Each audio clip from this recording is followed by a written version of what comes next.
পাপ, এই অপরাধের গুনাহ খোদা করবে ধাগমাপ।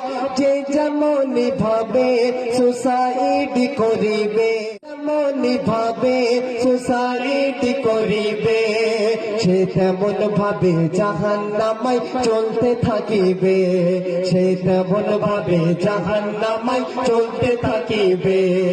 খোদা যত্ন করে, খোদা যত্ন করে মোদের দেহে রূহ ফুঁকে দেয়, খোদা যত্ন করে মোদের দেহে রূহ ফুঁকে দেয়।